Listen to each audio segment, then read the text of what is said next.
fingers? No. Oh. I couldn't, I was making a claw hand. Yeah. I don't know what I was Just doing. two little T-Rex hands. I was like, oh my God. What's up, everybody? It's Erin. And Nicole. This is Dude That's Fucked Up. Welcome. We're already in a silly, good little mood, which is perfect for today because this shit's wild, but also fun, but also tragic, but also all the things. Oh, fucking hell. I love your earrings. I never see you wear earrings. I know. I just got these when my sister-in-law was visiting. They're so cute. They're Yeah. Are they fish? They're so cute. Yeah, but they're fish skeletons. Ooh. Yeah. Fish bone. Fish bones. Yeah, they're so fun. And I got them and I wore them to the Little Mermaid. And she got some jellyfish ones that were really cool at this store by our house. By my house. Yeah. And it was so fun. We had the best fun time.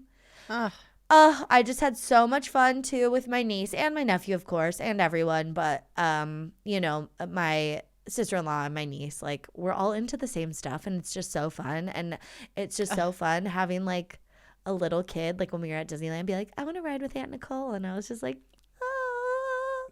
You are. It's such a, going to Disneyland with your family, and not just your parents, but other members of your family. It's such a formative thing. I remember going with I remember being with my family at Disneyland, and it just being such a special thing, and she's gonna remember that forever. So it's really cool. I know. Yeah, it's so fun, and I hope it's maybe an annual or biannual thing where we go every couple years and just do it up, because it was so fun, and it's just really fun. I enjoyed Disneyland as an adult, it's fine, but some people think that's weird, but then there is a new layer when you see a child enjoy it, and it just triggers your kid brain too, and then you're just yeah, this is so fun for everyone. You're just in a complete perfect fantasy world. It's so great. It's so fun. It's so fun. I can't wait to take Jack. It's gonna be incredible. I know. It's gonna blow his little mind. I know. It's gonna be an overload. I can't wait. Oh my God. I really wish, I have some other nephews that are of the age where if we went and we just did Fantasyland, that would be really fun and cute, but they're not really old enough yet. So it was fun because we didn't go on a ton of little kid rides, but we went on some. Yeah. But we got to do roller coasters and stuff because they're 10 and 7, my nephew and my niece that came. And so we got to have fun too. It was so it was good. But it would also be fun to see the sweetness of just the little tiny kids in Fantasyland, the wonder and the wonder, the awe. The awe of it all. Yeah, it's very sweet. Yeah. Oh well, yeah. That's so cool that you got to do that. I can't wait to go again. I have not been to Disneyland since I was maybe in my early 20s. I can't remember the last time I was there. Oh my God, I'm such a Disney nerd. It also, I told you this because I texted you, but it was also grad night, and we went for grad night, and we hung out all night, and it was so fucking fun, and it was just the best time, and those memories were being weirdly triggered too. There was little stages set up and stuff that said grad night, and they were selling the grad hats with the ears, and it was oh my God, I cannot believe it was over 20 years ago that we did that. That's insane to me. I know. Because it all feels the same there. The smells. I mean, are there's the same. there's tons of new stuff there, but but all the old stuff's there too. Yeah. And the smells are the same when you're walking through the park. So you get wild. those whiffs of the doo-doo water or whatever. Yeah. There's stinky parts. Then you'll pass a churro and that's good. And the smell of the chlorine and the pirates or whatever, or Splash Mountain, and it's immediately. 100%. It's wild. Even the fake rocks smell like something. I don't know. You know what I mean? It's so weird. It's so weird. I love it all. Oh my God. Well, enough about Disneyland. Is there anything else going on? I don't think so. Just I don't know. Yeah, go to our website. It's dtfupodcast.com. If you'd like to learn more about us, there's things on there. If you'd like some merch, we got merch. Okay, I do want to say, I guess since you were looking for things to update, I do want to quickly look while we're thinking about it at the poll that I set for this week about people who've mooned.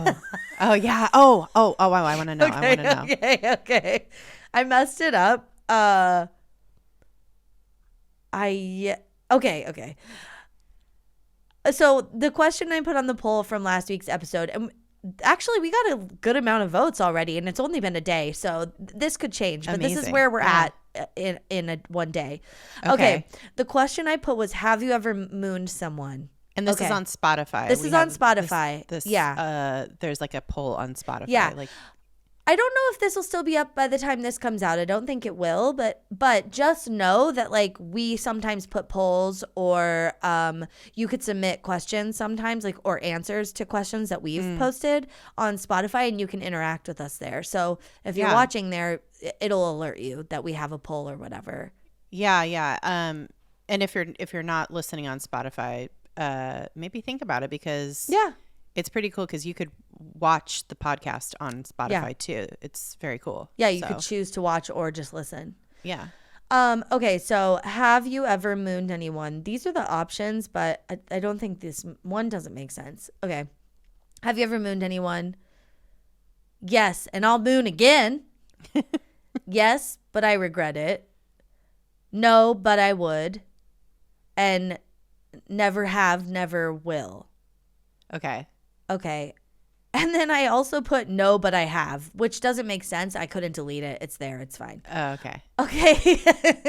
That doesn't make sense. Anyway. Okay. 61% of the vote to the question, have you ever mooned anyone? 61% of our listeners said yes, and I'll moon again. Hell yeah. 61%. 21% said no, but I would. So they just haven't done it yet. They haven't had the opportunity, really, maybe. Yeah. That's 82% in the yes category. Yeah.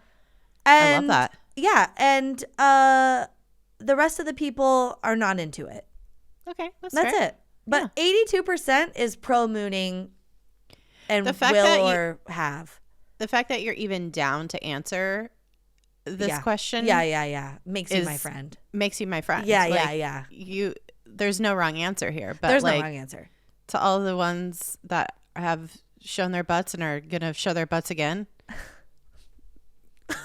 we salute you.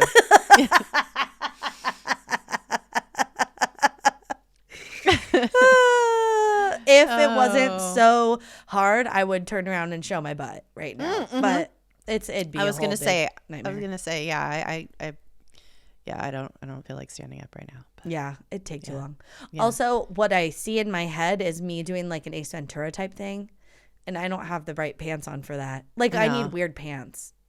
Yeah, you need like hammer pants, drapey pants. Yeah, drapey patterned pants, and I'm just wearing gray pants. Yeah. Like a Chivroy drape to the pant, but with a loud Ace Ventura pattern, but with a Hammer Time vibe. Yeah, a 90s wrestler pattern. Okay. Exactly. Yeah. Oh my God, I love it. All right. Well, today we have a just absolute fucking cringe, rage, upsetting, but also violently funny in some ways topic. This is a episode about a man, unfortunately. We're going to be talking today about a man named Nicholas Alahverdian, aka Nicholas Rossi, aka Arthur Knight.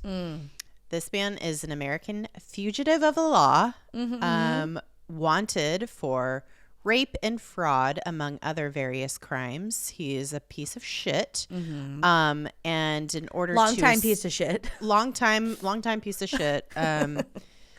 Always has been, always probably will be. Yeah. He actually faked his own death back in 2020 to avoid consequences, to avoid, getting arrested, getting in trouble from not just regular old law enforcement, but the fucking FBI. Oh my God. He faked his own death and fled to Scotland to hide. And he was found by authorities in October of 2021. And this is after he got super sick with COVID and ended up in the hospital in Scotland. Yeah. So they were like, they got a lock on him, and then they were like, oh, this man is very sick. He's in a hospital, and we are gonna go check him out and make sure he's the guy. He can't run anymore. He's laid up in the hospital. Coma. Yeah, he's incapacitated, and all the staff, like the nurses and doctors, were like, should we call Interpol? Because I think this guy matches a few profiles, and they were like, yeah. Mm-hmm. Yeah. So he was found, and then in November of 2022, it took like a whole fucking year apparently to confirm this, but Edinburgh Jesus Christ. Edinburgh, why can't I say it? Edinburgh Sheriff Court confirmed that he was indeed Nicholas Rossi, or Nicholas Alahverdian, whatever you want to call him. They confirmed it through a court case. Yeah. I think that's why it took so long. Yes. They didn't. No one just singularly decided. They had to have a trial situation. Yeah. Yeah. Despite though his claims, very loud claims of mistaken identity. Thou doth protest too much. Yeah, I urge you all to you don't have to watch the whole thing, but just at least the clip of him being interviewed by what's her name from Dateline. Dateline did a really excellent episode on this man where they interview him, and he's in character, quote unquote, as his alias Arthur Knight, who Arthur Knight is allegedly, in his mind, a British, Irish, Scottish man. Who's to say? Yeah. An undiscernibly British person. Yeah. I mean, this man saw Harry Potter once and was like, oh, that's British people. And that's how he's determined his whole persona. Truly. But this interview that they do of him on Dateline is just absolutely unhinged. It's so obvious that he's cornered, and he's just trying to act his way out of this somehow. I can't watch it.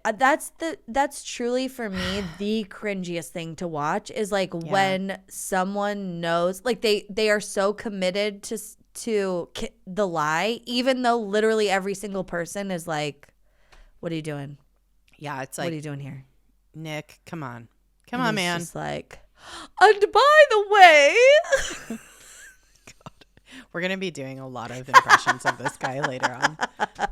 It's so bad. It's it truly is the most cringiest thing ever, and he's not winning any acting awards anytime soon. No, he's so bad at lying.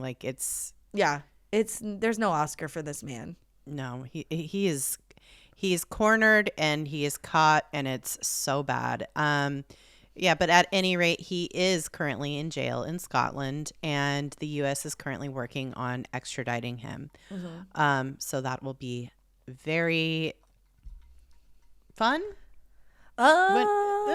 when he is extradited. I don't know. I mean, it's happening. There's no way it doesn't happen. No.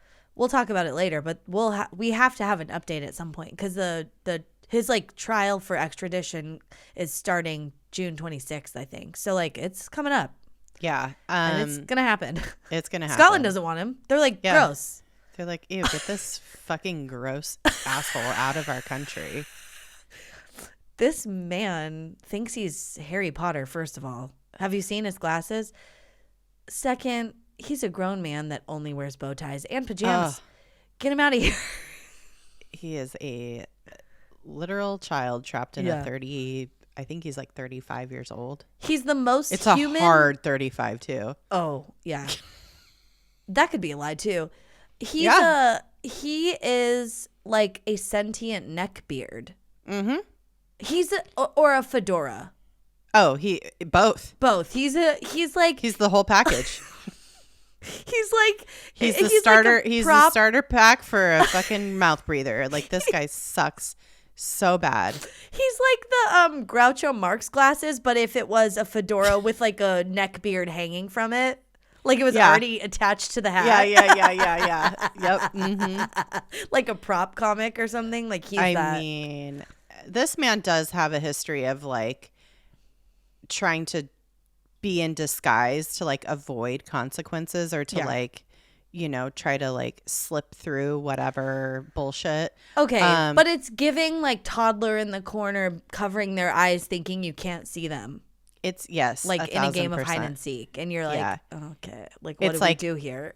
It's like a little kid hiding behind the curtains, and you can fully see their clown shoes. You know, it's just like it's so bad. So this fucking asshole. Okay, we got to just like go back and like talk a little bit about this guy's background because I like hate talking about him, but we got to know what we're up against here. Yeah. So this guy definitely had a shitty childhood, and that was rough. And unfortunately, he did end up in foster care. It was like he was kind of in and out because his mom was trying to raise him and his biological mom, and he was just like always a handful. And then she remarried this man who was like not having any of his bullshit because he was like very defiant. He was a fucking gnarly little kid. His stepfather admits to having violent arguments with him when he was a young, you know, like a preteen. But he says it was in defense of his wife and his other siblings, the other stepchildren, because Nicholas was physically and psychologically abusing them. He was like scary. Like, you know, I feel like you hear these stories about kids where it's like the parent is like afraid of them and doesn't know how to handle them. And you know, I like, it's crazy to me that like anyone could have a kid, you know, and just like expect to know how to like raise them. Yeah. And so he was like, obviously he was a difficult kid. They just simply did not have the tools, the knowledge, anything to know how to deal with somebody like him. Yeah. And it just kind of kept escalating. So he eventually there was like a few horrible like incidents where he was like hurting his siblings, and then the stepdad like beat the shit out of him. Oh, yeah. It was really sad. A lot of abuse. Yeah. And he was eventually placed in psychiatric care at Butler Hospital and later at Bradley Hospital. And this is all, I believe, in Rhode Island at the time. And so their doctors diagnosed him with narcissistic personality disorder and attention deficit disorder. Oh.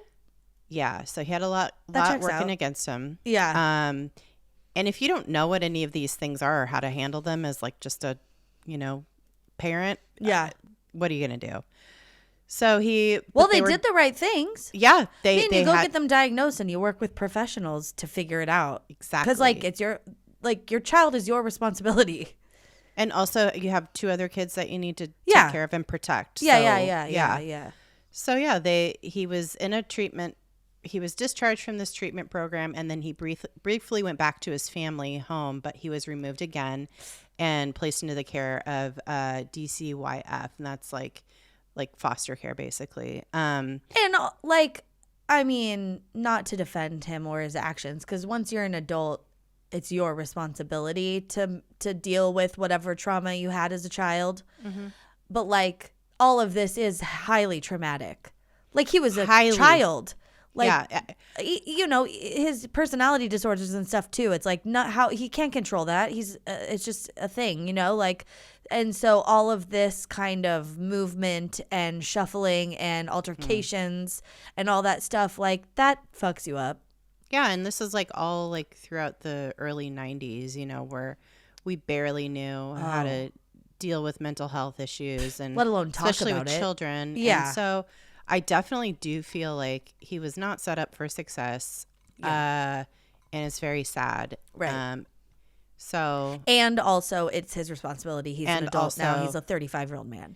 And also that. Yeah. It's okay to hold two things can be true at the same time. We could have sympathy and empathy for the child right at the time, the human, and then it's a human person, and also I hate this man and also at be the like, same time. Yeah, you suck, dude. Yeah.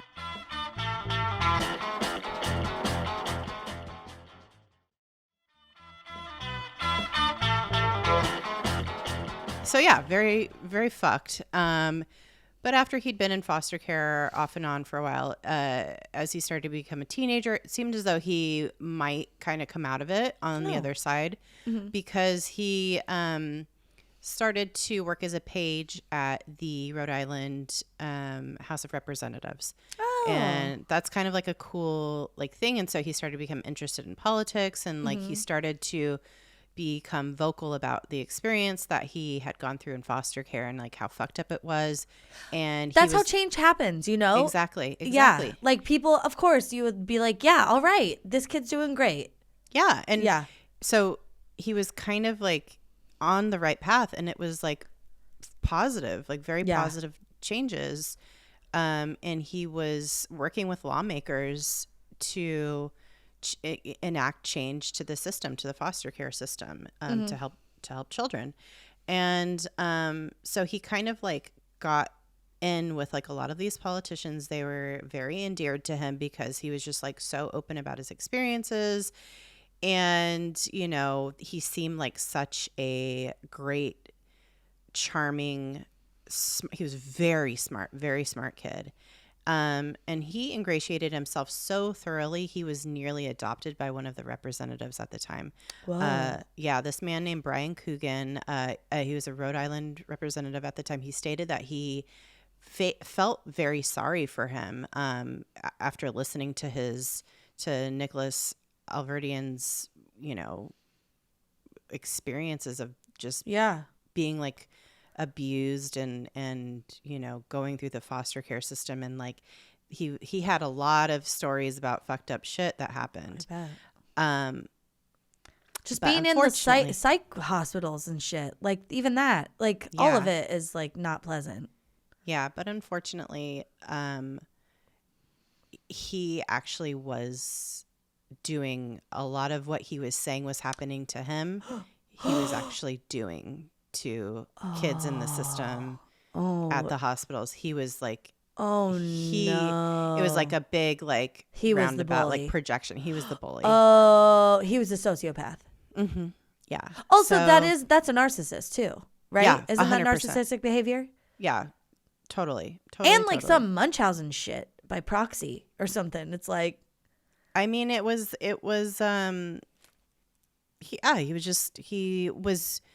doing and saying what he knew would garner sympathy and help him move on to like a new level. Dude, that's dark.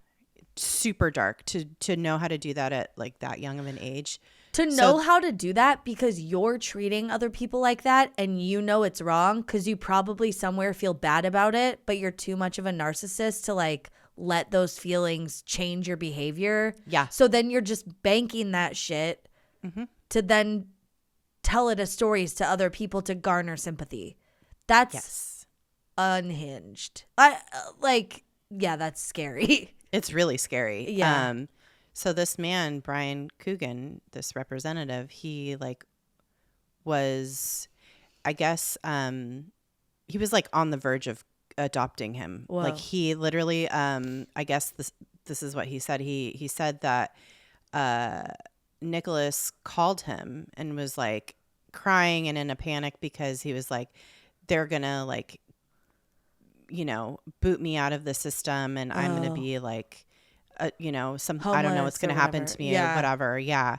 Then like tomorrow. And so he was like, I'll adopt you. Like I'll help you. I'll do everything I can. Mm-hmm. So he goes down to the courthouse and he goes to see the judge who's in charge of his case. And this family court judge, court chief Judge Jeremiah S. Jeremiah. What a name. Yeah. What? Yeah. The judge's name is Jeremiah S. Jeremiah. Yeah, I know. Apparently, allegedly. I don't like that. I know. Well, this judge just said to the rep, he's like, "Hey, man, like I appreciate like you wanting to help this kid, but I can't show you his file. It's all right here, but I've read through it. Let me tell you, this kid is not the one. You want to stay very far away from this kid. He is scary." The judge basically said to Coogan that Nicholas Alahverdian would, quote, "will try to undermine you and turn your family upside down." So the judge basically said, this kid is fucking Macaulay Culkin from The Good Son. Do not adopt him. Oh my God. Yeah. Isn't that crazy? Yeah. So that obviously he didn't adopt him. He goes on to like everything. There's like, who knows what happens to him after that point. Yeah. But he eventually starts going and taking college classes. He like goes to community college. He goes off to college in Ohio. And when he's in college, that's when he starts sexually assaulting women. Oh. Yeah. Multiple it is believed. But then he fucks with the wrong one. Allegedly. Okay. Allegedly. Yeah. He the way that like, I mean, there's like a lot of people that have come forward that are not named, and like I think a lot of shit is going to come out when he gets his ass back on U.S. soil. Yeah. Yeah. But like, as we'll soon see, his track record is very, very bad. This man, and this is like a major trigger warning. Like, yeah, he is I'm not going to go into too much depth about what he may or may not have done, but like, he is just he's like fucking like, I don't know. He's just, it's scary. It's really, really the patterns of behavior that he exhibits towards women. He's a predator. Yeah. Yeah. A sexual predator. Yeah. So he, it's scary. What's scary about it is that he seems like such a normal, nice, cool dude. Yeah. It's Ted Bundy shit, dude. That's why he's like a sociopath, because he's able to play the role of a normal person. Yeah. But he's not. He's like very scary. He, like, the way people described him in this Dateline episode, like people that have had these interactions with him are like, he is totally easy to talk to, so charming, so nice, very like willing to help out, do anything. Like, he seems like a good friend. And then it's like a switch flips, and it's like he goes like shark eye, and it's like scary. Ted Bundy, dude. Yeah, yeah. Oof. So this one woman, though, he fucked with the wrong one at this when he was in college, and he like sexually assaults this woman, and she fucking reports his ass to the police like immediately. Oh, good. Even after he like threatens her and tells her like, don't tell anybody about this, like whatever. She's like, nope, fuck you. And they like go to court, everything, and he has to register as a sex offender. So he is in a tailspin over this. He, of course, spends literal years trying to enact revenge on this woman who he assaulted. He tries to sue her multiple times for like ruining his life, and it's just like, oh my God, you're doing this for yourself, sir. Yeah, it's like, well, don't sexually assault people, and you won't have to worry about that, you fucking piece of shit. So, but every attempt he like enacts to retaliate against her in court, like he literally tries suing her like over the years. It's blocked every single time. Good. and he ends up having to pay for her attorney fees like multiple times. Oh my God. We love the Schadenfreude or whatever. Schadenfreude. Yeah. Yeah. Fuck this stupid asshole. What a piece of shit. So I hope then it was so much money. yeah, I hope so too. I think it was like quite a bit. Good. It was in the multiple thousands of dollars. So of course, after he fails at this, like, and definitely has to register as a sex offender, this man pivots to becoming the king of incels on the internet. Of course, of fucking course. He couldn't get his sex offender conviction overturned, so he, like, quote unquote, this is like something that really happened. He like went online and became a men's right figurehead for radicalized people. Oh my God. Who claim they're unable to get romantic or sexual partners despite desiring them, often referred to as incels. He's like, oh my God, just stop being a piece of shit. It's so easy. That's how you get a girlfriend or a wife or a date or a fucking friend. Stop being a gross piece of shit. These people don't know how. It's so they're so would damaged. Never turn it inward. They always have to look outward. Oh, it's so hard to have sympathy for any of the incel community. It's so hard. And I know that we have to, because that's like what is eventually gonna, it's like they need the compassion, like that's what's gonna like change things, but it's like so hard. Yeah. I mean, they're in this like world where it's like they're in a little confirmation bias like feedback loop. They don't ever have to change if they don't want to, because they have their community of fucking like incel assholes. So also, it's never gonna. It's like we are not the ones to even show them compassion, because they hate women. You know what I mean? No, yeah. So it's like they're gonna have to fucking find know them anything. Yeah, no, we don't. Yeah, we don't know them anything. We don't. I don't have compassion for. No, I don't. I know I should, but I don't. I mean, you look at someone and you're like, they're a human being, like, of course, on some level, I do. But just sometimes I'm just like, I don't. Oh, I definitely feel bad for these people. Like, I have pity for them, but like, oh, that's true. I don't have like time or energy to devote towards helping them. No. Anyway, so fuck this guy. He becomes king of incels, and he's like on all these like message boards, on all these like forums, probably like 4chan, Reddit, whatever, just being like a complete and total troll. Yeah. He and that's how he spends his days, like, for the next few years. This is like, going into like 2011, 2012. Which is horrible for your mental health, horrible for everybody else. Yeah. And then eventually he gets married to someone. 2 different women, in fact, over the course of the next several years. Oh my God. So, of course, he was a fucking abusive piece of shit to both of them, and they divorced him. Thank fucking God. One, I think he got married to in like 2012, and then the other he married, like, in that didn't work out, obviously.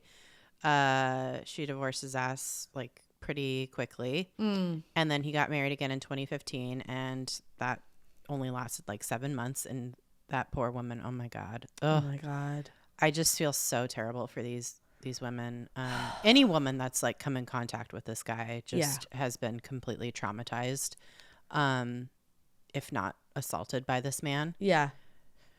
And specifically these 2 women who married him, like, it's very upsetting. So, if you do choose to watch this Dateline episode about this whole shit show, just be warned that it's really fucking sad listening to their accounts of how he treated them, and it's the detailing of the specific horrible time that they shared with this man is it's really hard to listen to. So anyway, so he got married, divorced a couple times, and then he tried to go back to went back to Rhode Island. He like started working at the state house again. And everybody like nobody really knew about his sex offender fucking shit or any of the bullshit he'd done to anybody. And he just like was kind of like trying to start a career in politics, and of course, and then also earlier I said he allegedly sexually assaulted that woman, but if it was confirmed in a court of law and he had to register as a sex offender, he is found guilty. Offender. Yeah. No, he's a registered. So it's not offender. alleged. No, it is real. It's real. Yeah, it's real. Not alleged. It's real. We hadn't gotten to like the part where he. Yeah. Anyway, I just want to clarify that we don't even have to say alleged. Well, but there's a bunch of other cases that are still like pending. But because he in 2020 became aware that the FBI was investigating him for fraud. Not only was he like out here doing all kinds of other fuck shit, right, like to women, he was also like fucking over his people that were like closest to him in his life. His foster mother is a woman. He just wasn't assaulting her sexually. He was assaulting her like financially. His foster mother, his former foster mother, Sharon Lane, alleged that Nicholas opened 22 credit cards under her husband's name, incurring almost $200,000 in debt. And then he also, around this time, a little like after his second divorce, he failed to adhere to the judge's order to pay her over $7,000 in overdue spousal support and legal fees. Of course he did. Yeah. Ma'am, you're never going to see that money. I'm sorry. Yeah, no, the $200,000 that he rang up on his father's credit cards, not going towards her. No. He also defrauded a Canadian businesswoman named Nafsika Antipas of $40,000. She got in touch, like she was on like what's one of those like work like WeWork or not WeWork, Upwork. Yeah, I've done that. She like found him on Upwork and hired him as like a like business consultant for her job, for her work. She was like trying to launch a company and she needed like a business consultant to help her with like marketing and stuff. And so she hired him because he said on his like little like fucking resume on there that he was like a Harvard business graduate. Bullshit. He took a singular class. Oh my God. Like online. Yeah, it's like one of those like Harvard programs. Like it's yeah. And I don't even think he finished it. No, he didn't. He didn't finish the course, or like he didn't get certified or whatever it was. Like this man just has like a dash of grifter. It's fucking, like several dashes. It's like but he's like mostly just like a fucking piece of shit. Yeah. You can't grift effectively if you're also like extremely violent and like evil. So you have to have like some, I guess. But he does. I don't know. He is like charismatic and people liked him. So but his like worst impulses take over. Yeah. Well, they always do. You know, that's I mean. Yeah, it's true. Yeah. So this guy he like gets ingratiated with this Canadian businesswoman, and like she starts paying him for work and he just does literally nothing. He does nothing. And she's like, "Hey, what's going on? Like, are you going to like do any of this work that you promised?" And he like always had some random excuse. Oh God. And at this point he was calling himself a totally different name. He said his name was Nicholas Knight Brown. Oh. So who wasn't Nicholas Rossi or Nicholas Alahverdian. And so she eventually was like, "All right, we're done here. Like, I gave you thousands of dollars. Like, you didn't do jack shit. So I'm terminating our contract." And when she said she was done working with him, he allegedly sent her abuse and threats. Oh God. And posted lies about her online. Like, did a full like oh no smear campaign against her. and like tried to report her to like, I don't know, just did all this crazy shit. Of course. And eventually he stopped though reaching out as of June of 2020. Because he was dead by then. Exactly. Which honestly, for months he'd been dead, so that's wild. Yeah, no, this is like after he died, he like changed his name. He was already dead and someone else. Yeah.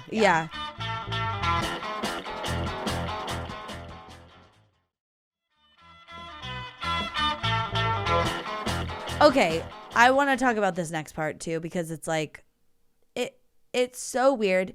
Yeah, he was doing like a lot of weird stuff at this time because I think when he was working with Nafsika Antipas, like in Canada, he had told like one of his ex-wives he was in Canada. He was going to Canada, and then he had told his other ex-wife that he was going like somewhere else, and like Switzerland. He was like trying to plant all these seeds of like that he would be in so many different places so that he could go be wherever he needed to go, and like people would not know where he was. And this is because, like you said, the FBI was starting to like put together a file on him or whatever.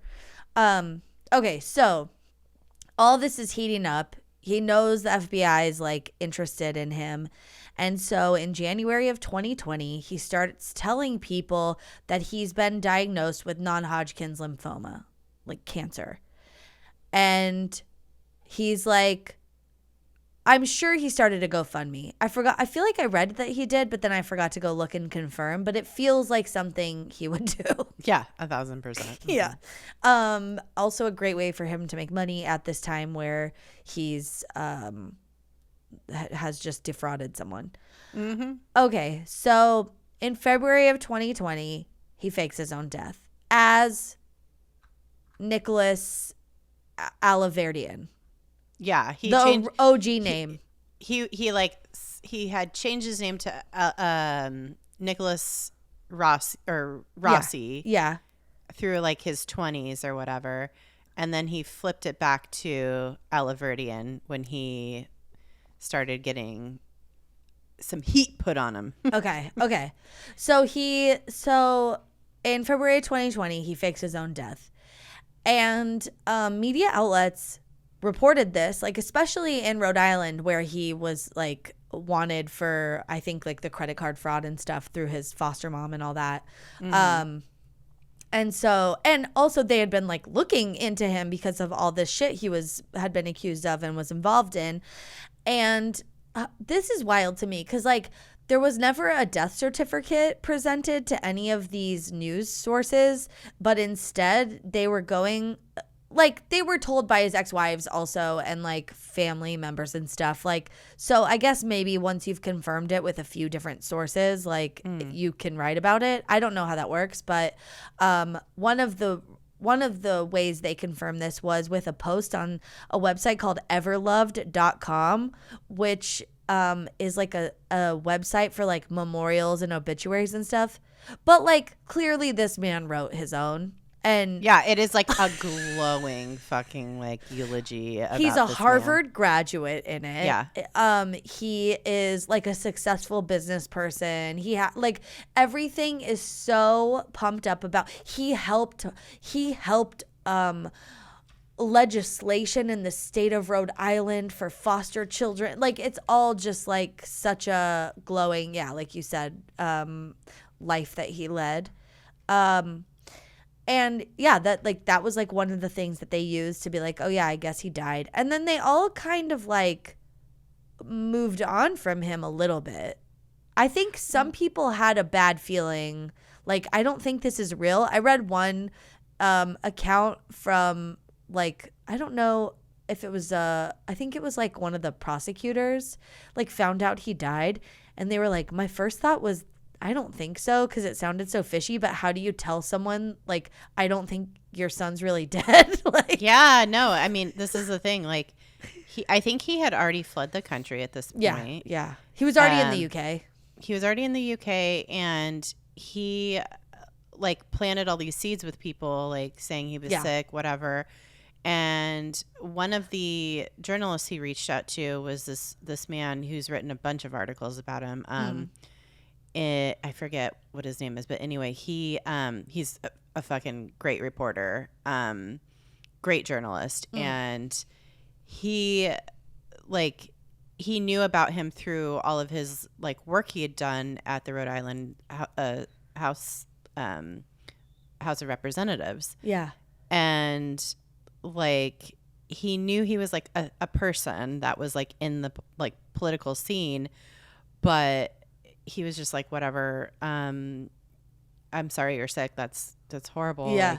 Like, and he's like, can I come like interview you about, you know, all of your, like, can I come to a chemo treatment and like take some pictures so people can like, you know, get like the full, like we could do like a full story about how, you know, you did all this work when you were younger and you came back and you're still working for foster kids and now like a human interest story. Yeah. And then Nicholas was like, no,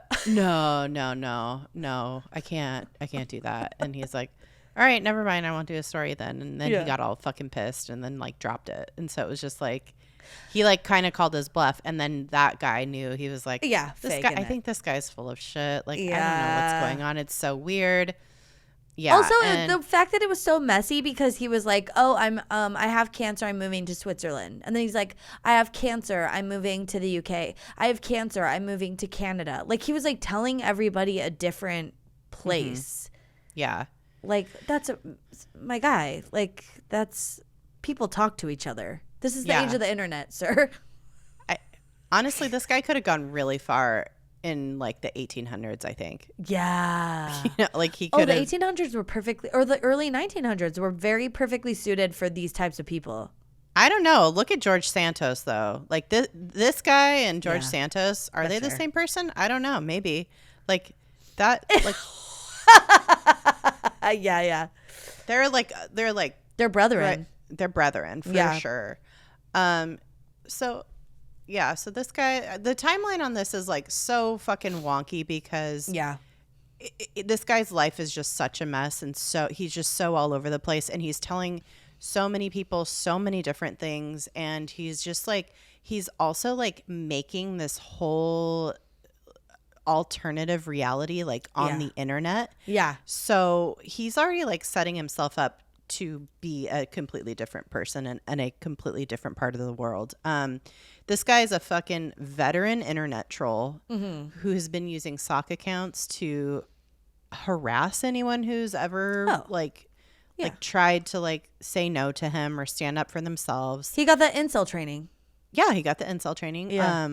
Or, you know, report his crimes. He has used fake accounts to weave and bolster his own fictional narratives for literal years. So he is like, he knows what he's doing. He's like, and he's not a dumb guy. He's a smart guy. And he was outwitting all of like this law enforcement for so long. So for example, in late 2020, the website Wikipediocracy raised issues about the accuracy of the Wikipedia article regarding Alahverdian. Yeah. And Michael Cockrum, who is a Wikipediocracy blog team member, said that multiple Wikipedia accounts created by Alahverdian had edited the Wikipedia page after the date of his purported death. Right. And that one of these accounts had tried to remove an image used to illustrate Alahverdian and replaced it with an image of another completely different person. Yeah. He didn't want his own ass picture up there. Yeah. Because he's like, shit, this looks like me. I need to make I need it to look like someone else so I can keep living with this face. Confuse the world. Yeah. So this is like what I'm saying. He like muddied the waters everywhere he went to just like cover his tracks in whatever way he could. Yeah. And so or he tried. Yeah. But like, of course, because you're saying it's the age of the internet, people people are talking, people are piecing things together. So this guy, Michael Cockrum, he's like, I think he's still alive. Yeah. And he was starting to like be like, hey, I think he's alive because I think he's trying to like take he's like editing this Wikipedia article about him.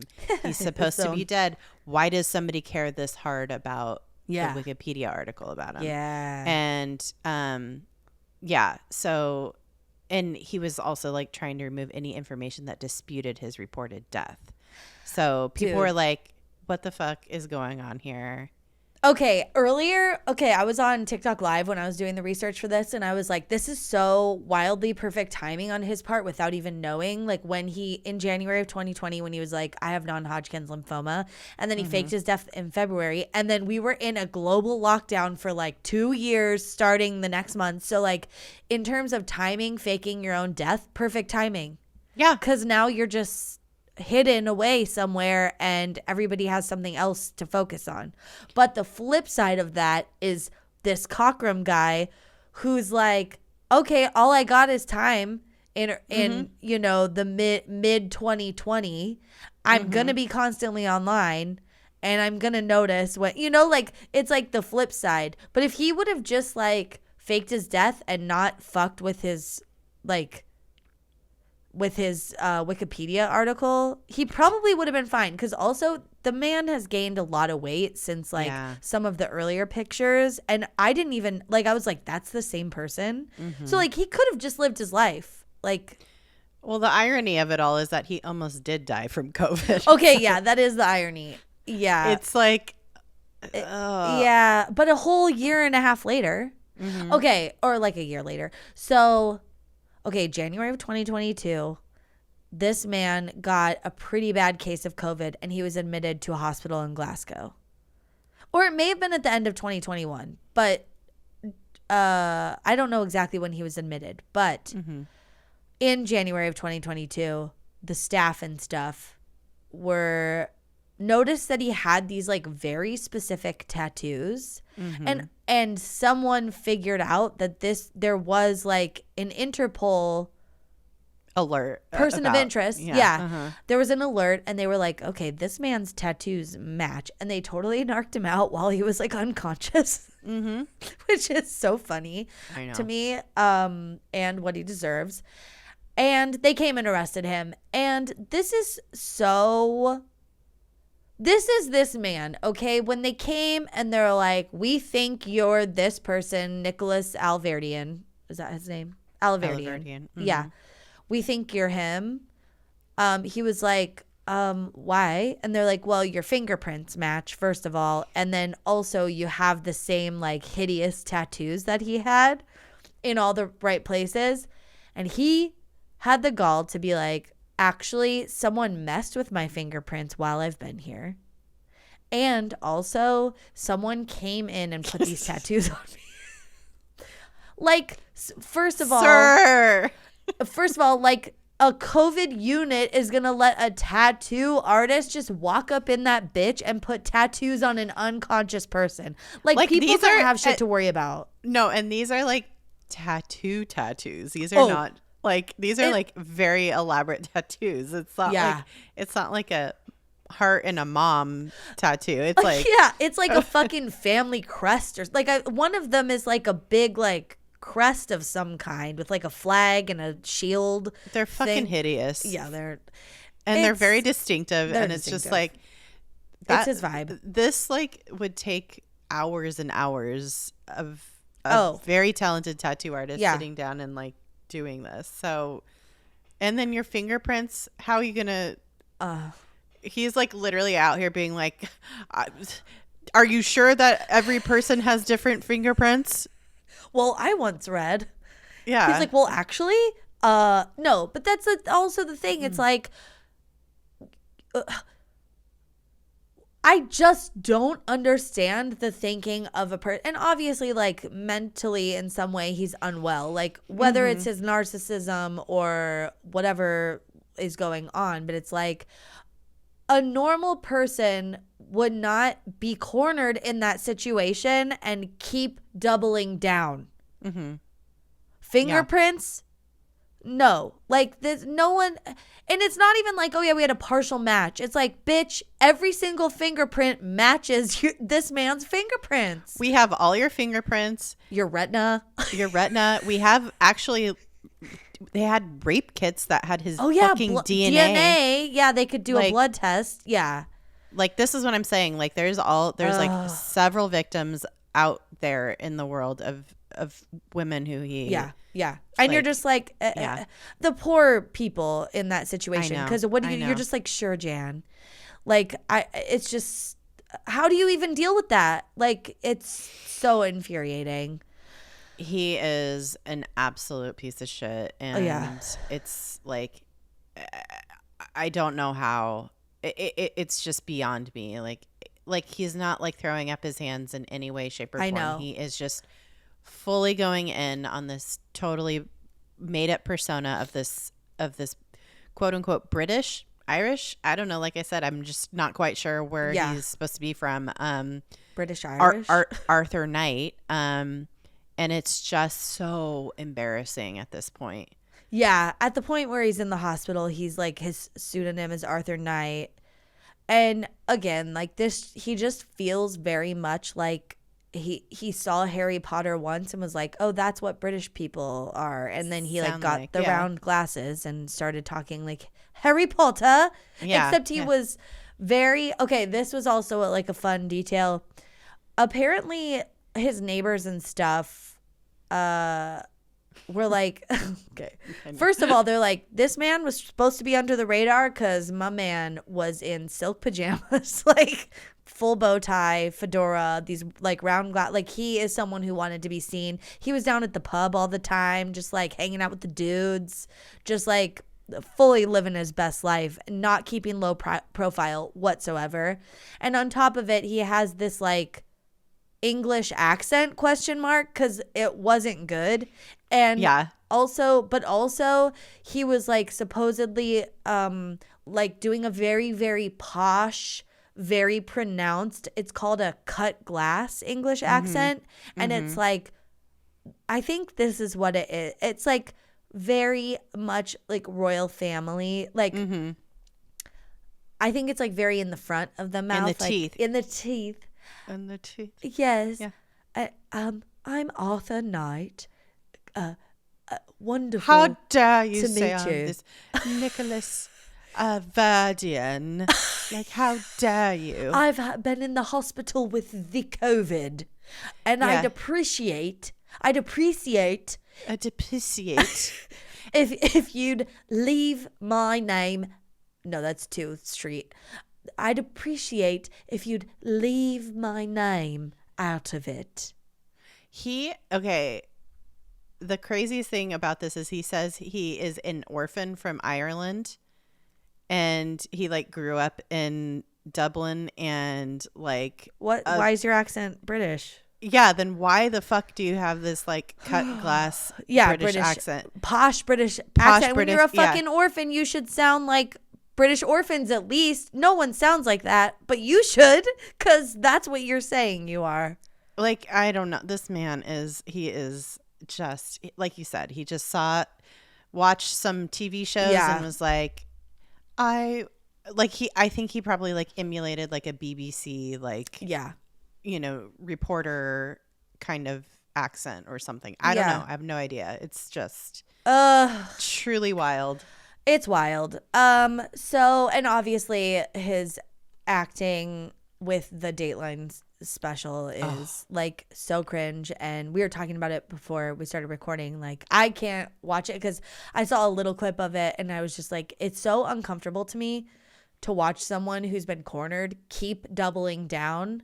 Like, there has to be a voice inside you somewhere that's like, okay, maybe stop doing this. Like, I don't think this is working, unless that's what narcissism is, and it's you just don't have that voice. But like most people, well, this is the thing about narcissistic behavior, is that you believe that you are the smartest person in the room, and everybody else is stupid, and so like, how could you ever be wrong? You know, so you're just constantly looking at others and being like, they're so stupid, they'll buy this. With no self-awareness. Just fully delusional. And so that's what this man, where this man is at this point. He is, They got him. He's in jail. He's in jail. Yeah, by November of 2022, he was arrested, when he was in the hospital, like leaving the hospital, whatever.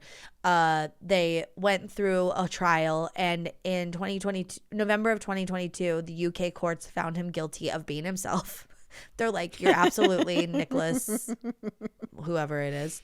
Yeah.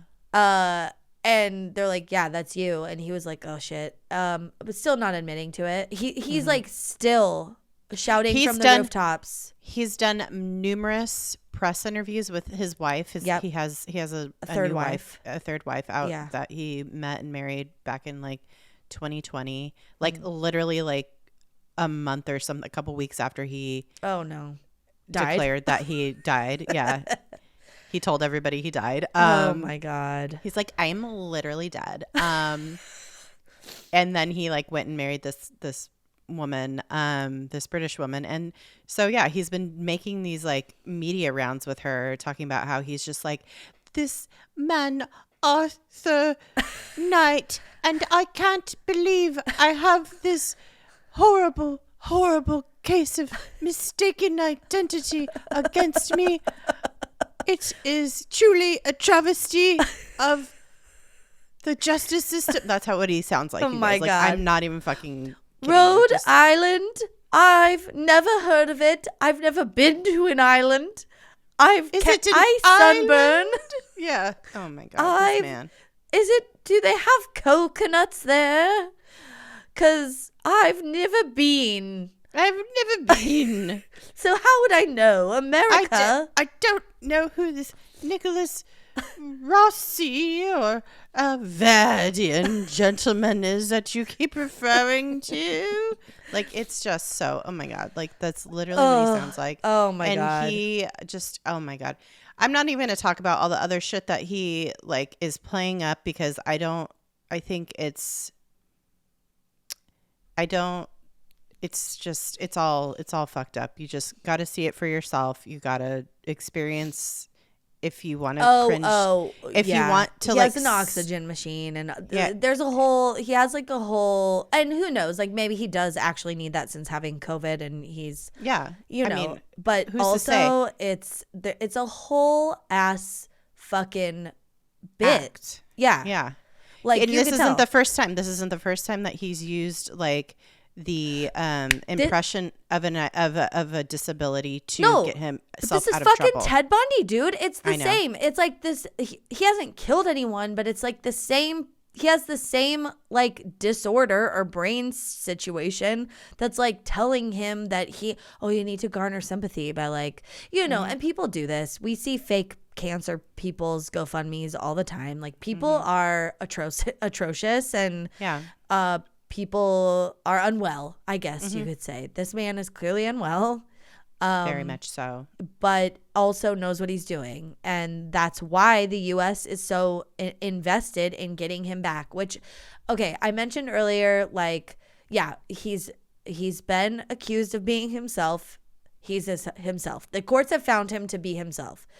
And he's currently in prison awaiting extradition to the U.S. That trial starts June 26th, or like the process. I don't really know how that works.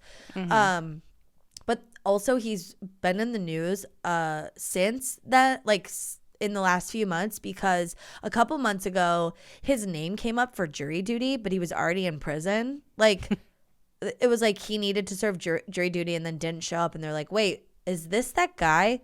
Like, is this the guy that's like not actually this guy from here? Like, that's an American criminal. Why is he in our jury duty like lottery or whatever? And according to the Scottish Sun, like the court system was like, maybe we should overhaul this because there might be a problem with how we're assigning people to jury duty and like who's not getting vetted. Whoopsie. Yeah, so maybe that was a good thing because now they're going to look into whatever fuck shit's going on there. And then when I Googled him today, he was in the news yesterday because apparently he converted to Judaism while he's been in prison. I think he used to be like Catholic or some like Christian. Oh, he's claimed, this is like he's claimed to be Mormon, Catholic. Oh. Yeah, just whatever like, suits him for the day. Whatever suits him for the day. So of course. We don't want you. Get out of here. Yeah. Well, he I guess it didn't matter. The security guard was a bigot and was like calling him religious slurs and has now been put on suspension. Oh, I did read that. Yeah. Yeah. The prison guard. So this man, Nicholas, converted to Judaism in prison. And then the security guard that was assigned to him. Is an anti-Semite. Yeah. Yeah, it was like saying some anti-Semitic shit to him. Which is... You know what? You could call him a liar, a rapist, a fraud, a bad actor. You don't even need to have religious slurs in there, sir. Just leave him out. There's so many other options for insulting this man. There's so many options. We don't need to be anti-Semitic, okay? No, we don't. And like there's so many things for you to choose from to like dig into this guy, okay? Options. Like you don't even have to stoop to a lower level than him, okay? You don't have to make fun of his appearance. You don't have to make fun of it. I mean, you could make fun of his shit ass accent.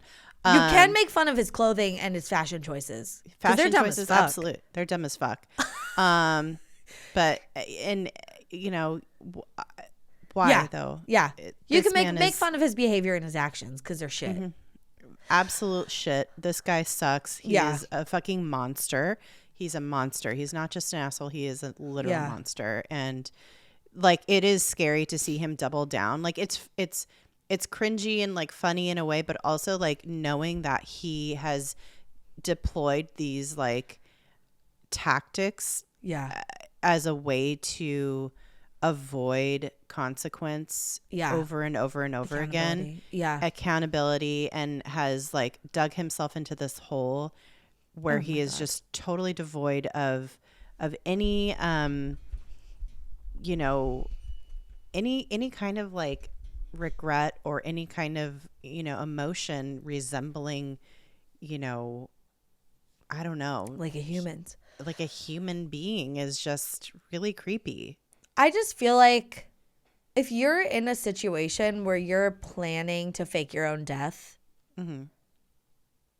take 5 minutes. There should be a resource that you could turn to that's like, should I be doing this? The answer is always no, period. Unless you're like trying to hide from like a drug cartel or something. I don't know. But then like you need to go into witness protection. Yeah, but then they deal with that. You don't have to fake you're not responsible for garbagely faking your own death, like not even doing it well. You know what I mean? Yeah. He didn't even do it well. And it's like he did it okay, but it was like it was messy. Then his like his like wild, narcissism took over and like all this shit, like he couldn't help himself, and then it was over. So oh God. Well, don't they always want to get caught, right? Isn't that the thing? It's like even like serial killers and stuff, like they'll go back to the scene of the crime. Like it's like a pull. I'm just like, I'm appalled that this man was able to walk freely after doing so much damage to so many women. I'm not. And so many people. Of course he was able to walk freely. I know. I'm it's scary, and it is appalled. I'm appalled that this guy like was able to flee the country so easily, and you know what I mean, and just like get away with so much for so long. It's so scary. So yeah, like well, the thing that's curious about it is that he doesn't fit the profile of men who usually get away with stuff like this because he didn't come from a wealthy background. He wasn't the child of a lawyer or doctor or whatever. You know what I mean? Like those dudes get away with that shit all the time. And he is like a white dude though. So, yeah. Totally. And he's smart, and like he was in foster care and stuff, and so normally I think they're like prosecuted a bit harder, and just there's just like socioeconomic things that go into all that stuff. But I'm kind of surprised more about more just like I don't quite understand how our justice system works, and also why do we want him back? Just leave him there. Let him be in prison there. Like we don't need him.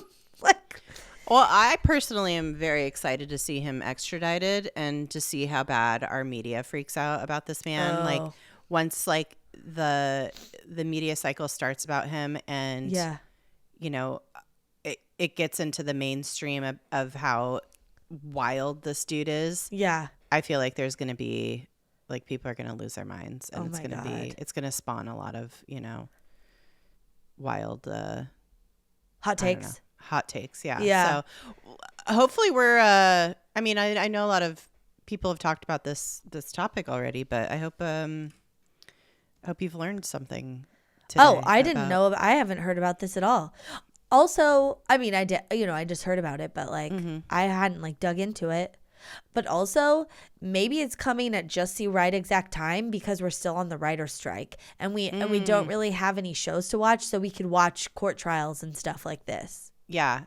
I mean, I hope this gets the full fucking treatment. Yeah, the full Hollywood treatment. Yeah, I hope that yeah, because I am tired of hearing about the like the fighting in Washington and all the other bullshit. Like just you know, like let's go. Like, put this man on trial.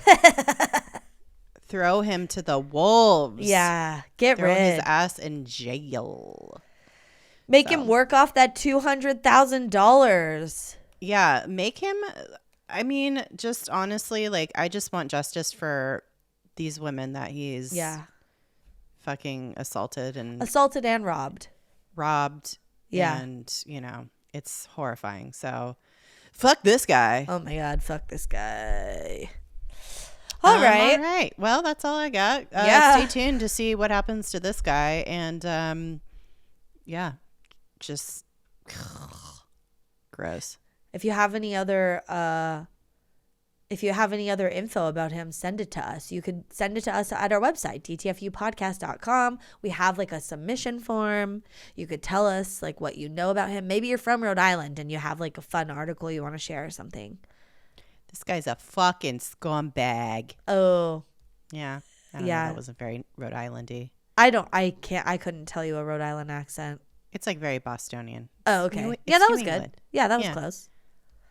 A fucking scumbag. I don't know. Yeah. That sounds right. All right. Sure. Well, thank you guys for listening. Go to all of our social medias. It's at DTFU Podcast everywhere. And check out our Patreon. It's patreon.com/DTFU Podcast. We got all kinds of fun stuff happening there. Oh yeah, behind the paywall, baby. It's great. It's unhinged and fun. Yeah. Unhinged in a fun way. Oh, not in a this way. Not in a this man way. No. Yeah, and listen here. Stay excellent to yourselves. And each other. Oh, bye.